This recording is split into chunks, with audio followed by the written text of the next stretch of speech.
Welcome to the Equating Eventing podcast, and listeners, it is the Burgham preview show because this weekend, the vast majority of the equestrian eventing community get in their trucks and they head north to one of my favourite events in the calendar. I have to admit, I always get a smile on my face when it is Burgham weekend because it is one of the friendliest, one of the most sort of exciting competitions. It's always a really cool time of the season because horses are coming back after having a bit of a break after their sort of spring 5-star.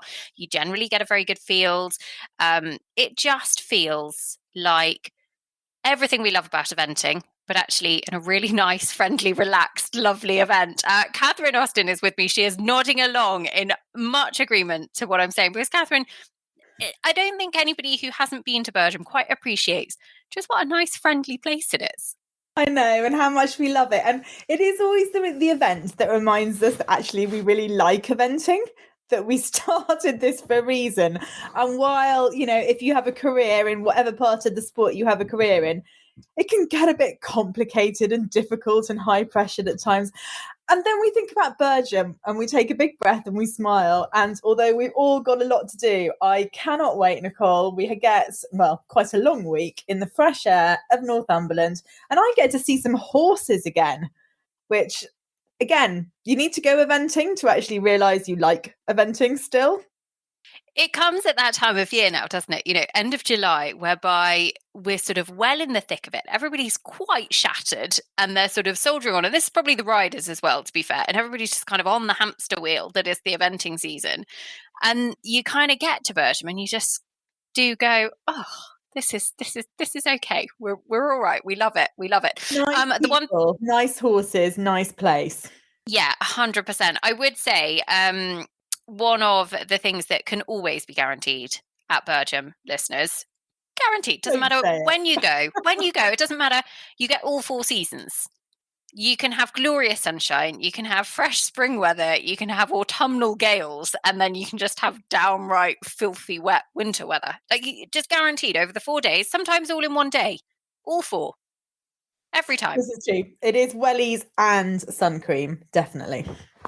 Okay, let's just talk generally about Burgham. Set the scene for us this year because actually 4 days of competition, enormous entries, which I think is massive, massive testament to Craig Anderson, Martin Johnson, the whole team, because it's a long way up north, Burgham, and yet so many people have voted with their feet of wanting to make the trip and actually an extra day of cross country. Yes, it's hugely flattering. It's great credit to the organisers and to, of course, David Evans, the course designer, and his lovely tracks. And I think the vibe, as much as anything, we've just said it, but people like coming to Burgham. Horses like running around Burgham. It's the absolute perfect practice for the 3-day event season and is a hot competition in itself. And gosh, every single international section is divided into 2 this weekend. Hence, I'm going up there on Tuesday nights. They start international dressage at lunchtime on Wednesday, and from Thursday onwards, we're flat out with 4 days of cross country. And Horse and Country are showing the cross country on Saturday and Sunday. That's right, isn't it? It is right. I will be heading up to Burgham, I think, Thursday morning. I'll be on site, obviously, Thursday, Friday, and then I'll be doing Horse and Country commentary Saturday, Sunday alongside Ben King. So yeah, you can tune in, you can watch it all. It is always a jam-packed few days of competition, and it's everything from the 4-star on Saturday to the B90s on Sunday afternoon. There is just absolutely everything. Okay, let's talk. Yeah. Pardon? Let's talk 4-stars. 2 huge 4-star sections. It's always one of those, isn't it? Actually, 2 4-star sections. We aren't going to overcomplicate it and kind of dig too much into who's in which section because that gets quite complicated. So we're going to talk generally about the ones that you need to look out for this weekend. And I think, first of all, Catherine, I'm going to start with a bit of a what does it take to win at Burgham? Okay. Point number 1. Do you want to know what it takes to win at Burgham? I can remember an equating stat about this. Shall I say, I might be completely wrong, that the winner of the 4-star at Burgham has never knocked a pole down in the show jumping? Never knocked a pole. And we've had 2, 3, 4, 5, 6, 7, 8, 9, 10, 11, 12, 13 four-star sections, because obviously occasionally there's been a couple, there's been spring four-stars, etc.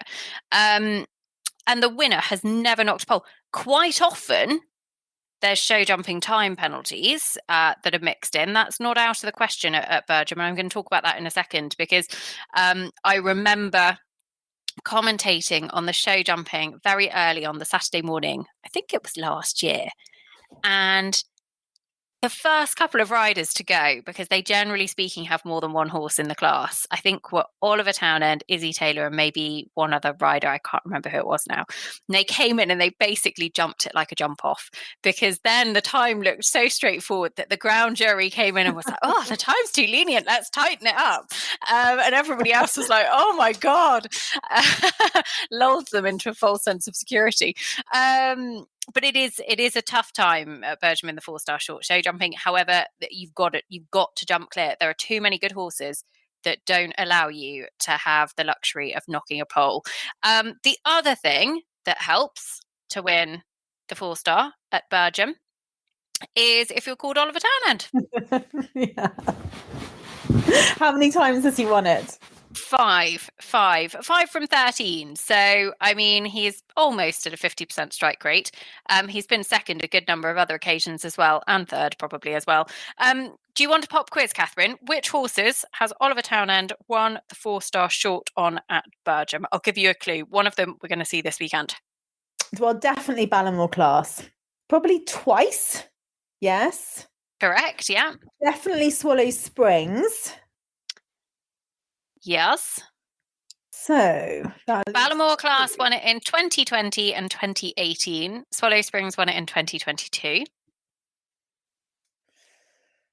Did Kilnabrad and Evo win it? Nope. I think he might have won the 3-star maybe once. I'm not sure. My memory's going. You better tell me. MHS King Jules. Oh, yeah. In 2016. And then the other horse that won it in 2016, which is a bit of a, it was actually the March 2016 event that he won it in. Bit of a blast from the past, Drumgurry Blue. Oh, right. Yes, that he inherited from Michael Ryan. Oh, well. Very good. Yes, dear Ballamore Class, who is, one of the greatest 5-star horses, well, ever. How lovely to see him this weekend. Burgham is very much his traditional beginning of winding up to Burghley, where he is definitely coming this autumn. Yay! And he's a hero, isn't he? I can't wait to see him. He's one of those horses, I think, actually, people probably underrate him as to how good he is at the very, very top level. Yeah. Because he's put himself in plenty of positions to be on top of the podium at 5-star, and actually hasn't always delivered in the final phase. And I don't think that is fair when you look at his record, actually just how good he is. And at Badminton, when he was second, he was phenomenal. He is an absolute warrior. He is 100% clear cross-country record at 5-star. I mean, I remember when he won Burghley back in 2017 as a 10-year-old. 10-year-old. Yeah. And, it was just an absolutely brilliant result. And he's just kind of plugged away at the top level since. And he's, just, I think, one of those horses that we kind of need to enjoy and appreciate when we see him now, because, he is 16. We expect him to lead or nearly lead the dressage. No one thinks, imagine that he won't go, brilliantly cross country, because he is just such an outstanding cross country horse. And so then you sort of crab him a bit when, having done his job, he has the odd show jump down, when actually you're quite right. We need to celebrate his brilliance rather than pick his faults. And I'm thoroughly looking forward to seeing him. And, he'll probably win. So. I'll be honest, he probably will. He's going to be on the podium, listeners. He's been to Burgham 4 times. He's been first, second. I mean, just absolutely extraordinary. He missed 2021. But otherwise, he's been there every year since 2018. Tokyo, wasn't he? Oh, yeah, of course he wasn't. Yeah. Oh, yeah. I mean, he had another party to go to. We'll forgive him that. Fair enough. You can miss it if you're at the Olympic Games. So I do think he is surely got to be one of the hot favourites. I mean, the Prediction Centre actually only has him at a 9% win chance, which I think is quite interesting, because actually I would look at his Burgham form and I would say, actually, He obviously runs well. He runs quick at this time of year. I would have him up there as the favourite. But hey, let's talk about the horse that is the Prediction Centre favourite, because he is pretty deserved to be up there in the top spot. It is Ros Canter's Izilot DHI. 13% win chance, was actually the horse who won the 4-star short at Burgham last year. He did an 18.8 at Chatsworth this spring. I mean, just insane numbers in the first Don't race. forget, he won here last year. He won the other 4-star section. Swallow Springs won 1, and he won the other 4-star section at Burgham last year. Oh, of course he did. Yeah. So, course and distance winner, as they like to say in racing. Very nice little segue into that, to be honest. Like that. I'm going to use that in my commentary over the weekend. Listeners, you can play a bit of bingo. Every time I drop that in, feel free to give me some stick. I'm just going to double check. Are they in the same section, those two? I'm not sure. Izilot DHI is in section C. And double check for you, listeners. I think Ballamore Class is in section D. He is. Okay, yes. Well, there you go. Yeah. There's our 2 4-star section winners, listeners. Found him. Right. Should we just hang up now? I think Piggy March might have something to say about that. Okay, let's talk about Piggy March then, because she actually has Cool Park, Sarko and Halo. Halo, who was the 8 and 9-year-old winner from Blenheim last year. Cool Park, Sarko, who is the Mill Street 4-star long format winner. I don't know what the plan is with Cool Park, Sarko, actually, Catherine. Do you know where he's en route to?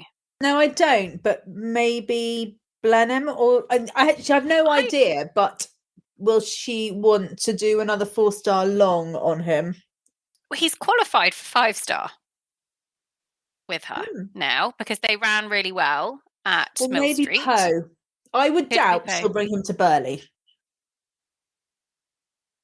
But I am slightly making that up. I have no. I feel like I'll try and do some digging, listeners. We'll see if we can get some inside info. Yeah. If you know, send us a message. He had time off with an injury after Bramham last year, so she probably won't want to whack him into a 5-star at the beginning of September. You know, there are other options a bit later on. Yeah, and he's also an 8 and 9-year-old Blenheim winner with Nicola Wilson from the year before. Yep. So actually 2 really, really exciting horses. Who would be your pick of the 2? Do you know, I'm really looking forward to seeing them both, because I have never seen her on them. She won Blenheim on Halo when you and I were, when I was in Britannia and you I saw her last year. Yeah. And didn't Halo also go to Mill Street and win this time? No, so Halo went to Mill Street and led the dressage with a 22. In theory, should have won, but he had 11 penalties for a friend called Vice. He did also have 2 rails on the final day, to be fair. Okay.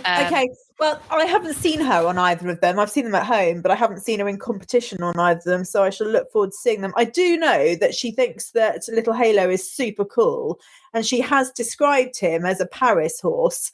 You know, she's a Brit, and therefore getting a younger horse into that extraordinarily brilliant Paris squad, it might be, is probably too much to do at this stage. But when she clearly sees him as being a horse of that caliber. I'll be honest, listeners, if you haven't already seen Halo, who, if you are unfamiliar with the name, he previously was a 3-star winner with Kevin McNabb under the name of Scuderia 1918 Humphreys, I think it was.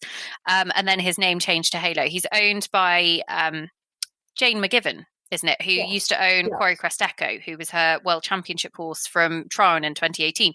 But if you haven't seen Halo, prepare when you're watching the live stream over the weekend to completely fall in love with this magical little white unicorn that just looks. Yeah.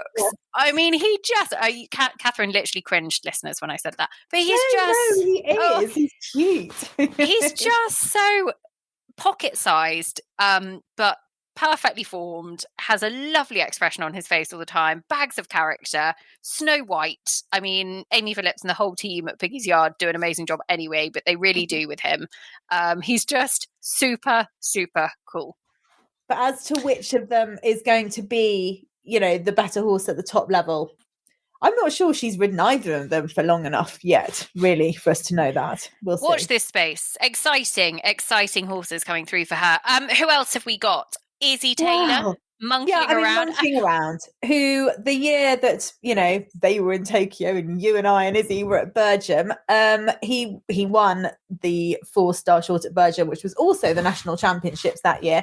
And he was absolutely mega. And he can be completely brilliant, and he can be jolly naughty, as I think we all know now. There's no hiding that one.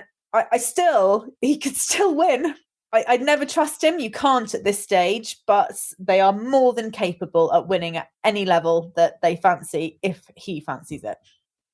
I honestly, he must give Izzy so many, I was going to say like so much character to have built over, but I think we're probably past that, because so many times has she been in a position where she could be in with a chance of winning something, and he just has problem cross country, generally speaking. He's really, really frustrating. But look, he is what he is at this stage. He could absolutely win it. You wouldn't want to bet your house on it, but watch this space. He's won at Burgham before. Don't be surprised if he wins again. There'll be plenty of people that will tune in just to watch to see what happens cross country, I'm sure. Okay. Who else is there? Emily King, Valmy Biatz, the winner from Thorsby a little bit earlier on this year. I feel like she would have good sort of form to go well at Burgham, actually. She can put in a good test, is a good jumper. She can be fast, very fast. I feel she's got a little bit of ground to make up now after badminton, and then Le Moulin not quite going to plan either. They are undoubtedly already 4-star winners this season, which puts them on a level above, well, the vast majority of everybody else. But I would have thought there'd be someone that can produce a better dressage mark and stay on it. I think that's actually probably a good point, because you, generally speaking, the last few years in particular, we have seen well into the low 20s in the first phase at Burgham. Like it is particularly good at seeing low scoring numbers. I think the record, do you want to have a guess at the record Burgham dressage score? Do you mean just for the 4-star, or do you just mean for overall? The 4-star? No, just go for the 4-star, because Piggy marched. Yeah, with some in a 2-star a couple of years ago. Yeah, no, Emerald Johnny or something. Mark, but yes, the 4-star. No, I'm not sure. You tell me. 19.6, Sarah Bullimore, Corraway, 2021. Yes. And she lost the win on a pole down in the show jumping. Heartbreak he just central. decided to do something crazy in his brilliant gazelle-like way. Yes, I remember that. Yeah.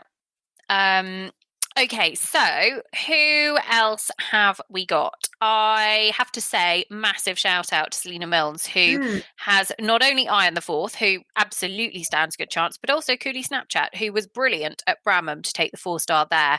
Relatively inexperienced at the level, but already a winner at the level. I think that's really, really exciting for her. So I'm looking forward to seeing them.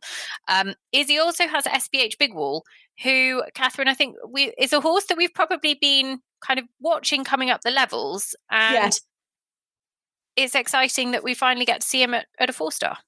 Yes, won at Cornbury last year. Was he 7 or she? Might even be a she. Very good 7-year-old last year. Must be at 8 this time. Is that right? Without me looking it up, has done well in young horse classes. I'm pretty certain that's correct. Sounds about right. I tell you what, Jane, just moving slightly on, I'm really excited to see a really big Irish contingent at Burgham this weekend. You know, we're quite used to having Susie Berry, Austin O'Connor, Porrig, the UK based Irish riders, but to have a larger contingent of them coming over from Ireland is really cool as well. Yeah, we've got the usual sort of suspects in Susie Berry, Porrig McCarthy used to say, Ian Cassels. Sarah Ennis. Yeah, Ian Cassels as well, which is really exciting. Sarah Ennis has Action Lady M, who is her ride in Aachen. Who else is there? Sarah Dowley, Rubik's Cube. I think I'm right in saying Rubik's Cube is absolutely enormous, if memory serves me correctly. Would be huge.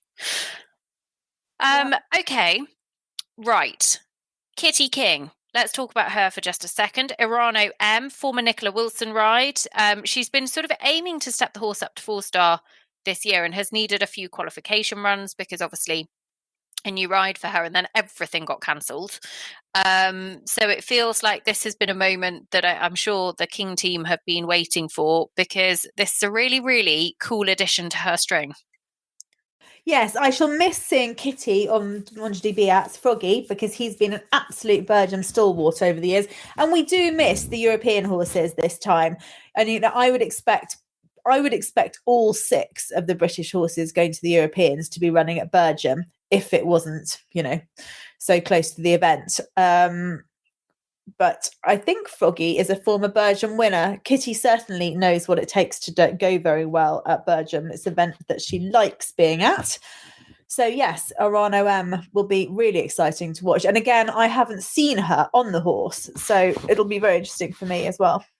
The Europeans feel very early this year. You know, you look at Protoni for the Worlds last year, they're middle of September. They're a good month, maybe 5 weeks, 4 or 5 weeks earlier this year. Avanche was the end of September. Yeah, week off. Yeah. It does feel early. It does feel early. And I think that will probably mean that we see a few horses that even potentially go to the Europeans and things don't go to plan, possibly reroute to Burghley, or you have those horses that in past years have been sort of first reserve and they've kind of saved themselves and then end up going to Poe or somewhere at the end of the season. So we could see a few more, I think, kind of pick up a Burghley run maybe from that sort of criteria. I have got a couple of sort of new partnerships that I wanted to flag, because I think these are really cool. So Tom Rowland, who we've had on the show before, really, really, really nice chap, has some really nice horses. Possible Mission is sort of the super cob of 5-star these days. But he has got the ride on a 4-star winner, Dreamliner. Yes, absolutely. Very nice horse to have. Horse that tries very, very hard. Went well starting his career with John T. Evans.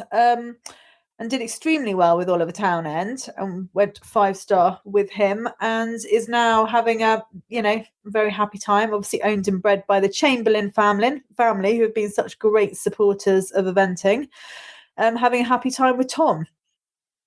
Yeah, and there's another one as well, and I'm sure they were in the 4-star, but now I'm just double checking myself, listeners. Von Berner Lancer and Mark Davidson. I know about this because I wrote the press release from Alnwick Ford when Mark Davidson and Von Berner Lancer won the 3-star short there. And basically, Mark, who's lovely, is based with Piggy and rides for Piggy. And Piggy suggested that he put a syndicate together to try and buy Von Berner Lancer, which he did, and they are having the most lovely time together. He clearly adores the horse. The horse is really happy. It's funny. I thought the horse was older than he is, but I think because he did a lot young and did so very well and was very high profile with Piggy and Izzy Taylor. And actually, I think he's about 14, and there'll be lots and lots to come.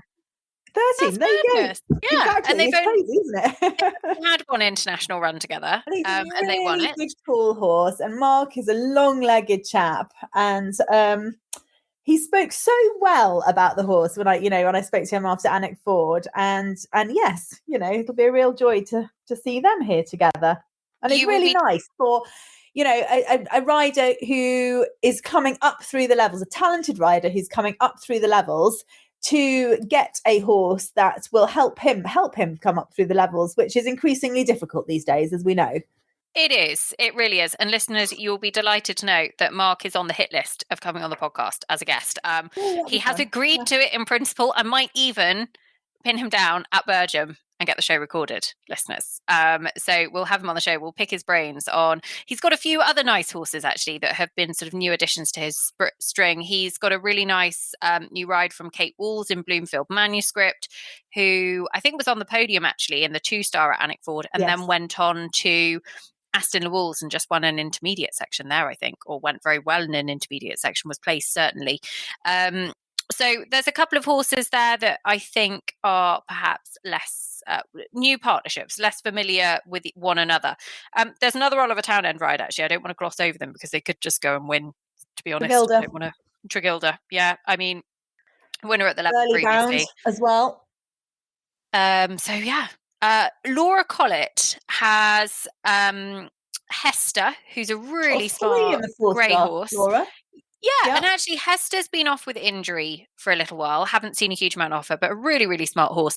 Then she's also deputising for Aoife Clark, who is on the sidelines, and has Kalahari. And there's another. Who else has Laura got? And Bling, who I love. Bling. Okay. Bling is such a... Laura won't mind me saying this. So Laura, she's a real tough chestnut mare who would sort of fling herself wildly around a cross-country course without the sort of London 52 beautiful perfection, you know? And actually, I think Bling's really cool. Bling also, and again, Laura probably won't mind us saying this, wouldn't be the 22 in the dressage. You know, she's very much a jumping horse. But I would say Bling is Burley 2024. Yeah, that is Laura's next Burley horse. And that, I'm sure, is why she absolutely adores her and is very much looking forward to seeing where it might take her. Alex Bragg has come up with an absolute lorry load of horses, including King of the Mill, his 5-star ride, who's had a bit of time on the sidelines, which is brilliant to see him back out and about again. You've got the likes of Richard Jones's Alfie's Clover, who again I would very much imagine is bound for Burley. Tom Jackson has some really nice horses in this, the likes of Firefly, Aaron Miller, Casey Deacon, who was top 10 at Burgham, and who has been putting in some really, really strong performances actually at the 4-star level, and certainly been getting better and better in the dressage. Nicole, yes? I've just spotted another 4-star winner hiding in there. Podcast favourite, Giovanni Ugolotti. Oh, I was just about to say him, yeah. Everyone loves Giovanni, don't they? We all love Giovanni. Anyway, he won on Florencina R mare. He won the 4-star short. Mallow, doesn't that have a different name? Yeah, isn't it Kilgilky? Kilgilky, yes. A bit like the FEI call Burgham Annick, which drives me mad because it's not really. But, it's near Annick. It's, I guess, the place, isn't it? They get a bit confused every so often. Yeah, just to. But yes, so they're coming up. They'll be quite exciting. I have to admit, listeners, if you haven't listened to the Alphabetti Spaghetti episode with Giovanni Ugolotti and Lucy Jackson, go and listen to it because it is one of the best Alphabetti episodes I think we've ever seen. I don't like it when you do Alphabetti without me, but you're allowed to do it with me. It's really funny. So. Just call me Dog Lover 33. Listen to the show and you'll find out why. Let's just quickly run through a couple of others. Andy Heffernan, who's been in great form, amazing form. Is coming up with Rafiki. He was the winner, Andy, of the 4-star at Aston Le Walls. Alex Matian has all of his big 4-star horses here, including Monbeg Just Blue, who was top 10 as an 8 and 9-year-old in the 8 and 9-year-old class at Blenheim last year with Danny Evans. New ride for Alex this year, and my goodness, looks like a superstar. Could be hot in the dressage, but jumping machine, which is really, really exciting. Wills Oakton, I actually think Wills Oakton, possibly one that's flying a bit under the radar on the prediction centre here, because he's got a whole lorry load of horses, and actually he is one of the most competitive riders on the circuit. And people are really beginning to appreciate him and realise that he was so good at badminton. His pathfinding round at badminton, I think, is one of the rounds that I've seen cross country this year. Yeah, I don't think we appreciated it because the day got swept up with lots of drama and lots of, he's a horseman, a real horseman. Yeah, super rider, very professional, very good. Yeah, you'd love him to get the horse that just nicks him then over the boundary into the next tier, that very, very tiny top tier bit. He's got some really nice younger coolie horses. He's got plenty of older coolie horses as well, to be fair, but I think he's got a few younger ones that he thinks a massive amount of. He's got a really sort of close relationship with Richard and Georgina Sheen of Yeah. Cooley Farm, has a lot of their horses, works very closely with them. And definitely, I think it is one to watch. And we Okay. should a little shout out for the locals. People like Harry Much, always absolutely the fastest of the day around Burgham on HD bronze. You know, Emma Carmichael, people like that. The It's Northumberland good to crew. see Emma Carmichael actually back after injury. Yeah. She's had a torrid time this year, and she is back in the saddle. She sort of missed the first half of the season, spent a lot of time on the sidelines, but it's brilliant to see her back. I've no doubt she will be very competitive in the Burley Young Event horse classes that are going to be held at Burgham as well. Very, very good producer of young horses. And Harry March, I'm sure it was Burgham. God, was it like 2017 or something that he went flying round with HD bronze? Might have even been 2018. More recently I'm not than sure. that. I don't know. He's grown up a bit now. He's not as. I always think he's sort of about 17, but he's actually probably about mid-20s, to be fair. It was. You're beginning to sound like me. I know. Listeners, honestly, I'm so middle-aged. I'm not saying, Catherine, you're middle-aged. That was properly threw myself into the old trap there, didn't I? Where was it? Burgham. 3-star, 2018. There you go. Okay. It wasn't a million miles out. Yeah. Anyway, it's another brilliant Burgham, and I'm looking forward to seeing you. Who wins, Catherine? Ballamore class. And Izilot DHI. Izilot Oliver Town and Ross Canter. Exactly what we said at the start of the show. We didn't need to actually go through everybody. We just got there. Catherine, you and I should do a Facebook Live from Burgham. Yes, all right. If you'll do my makeup. I'll do your makeup. Listeners, we'll do a Facebook Live from Burgham. So if you've got any questions, send them in. I've no idea when it'll be. No, and remember, Nicole, this is literally the last bit of fun we're going to have until mid-September, because it's all head down, flat, head down and on with it after this. So we've got to enjoy it. God, she's a bundle of laughs, isn't she, listeners? Well, you know what it's going to be like. I do. It's fine. It's fine. We love it, Catherine. Listeners, look, if you aren't making the long trip up to Burgham this weekend, tune in to the Horse and Country live stream Saturday and Sunday, because you are going to get to see some brilliant competition. It is always hugely competitive. It's great fun. A real speed test cross country, but you've got to perform in the other two phases as well. We're going to see some great horses, a real indicator of what we've got to come leading up to the likes of Burley, Blenheim, Poe. Just lots to look forward to. So make sure that you tune in. If you're heading up to Burgham, then enjoy it. Pack, remember, for every single weather eventuality that there might be, and you will be absolutely covered for all of it. Catherine, I will see you up at Burgham. I'm going to bring my dog. I'm going to bring Bertie with me. Dog's en route too. So dogs are not child. Yes? No, not the child. The dog. Just the dog. The dog. Child's at staying. Maybe we'll take your dog for a walk on the beach, just like the old days, Oh, like the days where I invited you to come to the beach with me, and then you said no because you were busy, and then I looked at your Instagram stories and you were on the beach with Mike Jackson. I was like, all right, he's prettier than I am. In a very innocent manner. It wasn't dodgy, listeners. It sounds dodgy, but I've never quite forgiven Catherine. Anyway, that's enough of that. Let's move on. Listeners, look, it's been a blast as always. Enjoy Burgham, and we will be back with lots more. We'll be back actually with some action from Burgham. So stay tuned. Thanks for listening.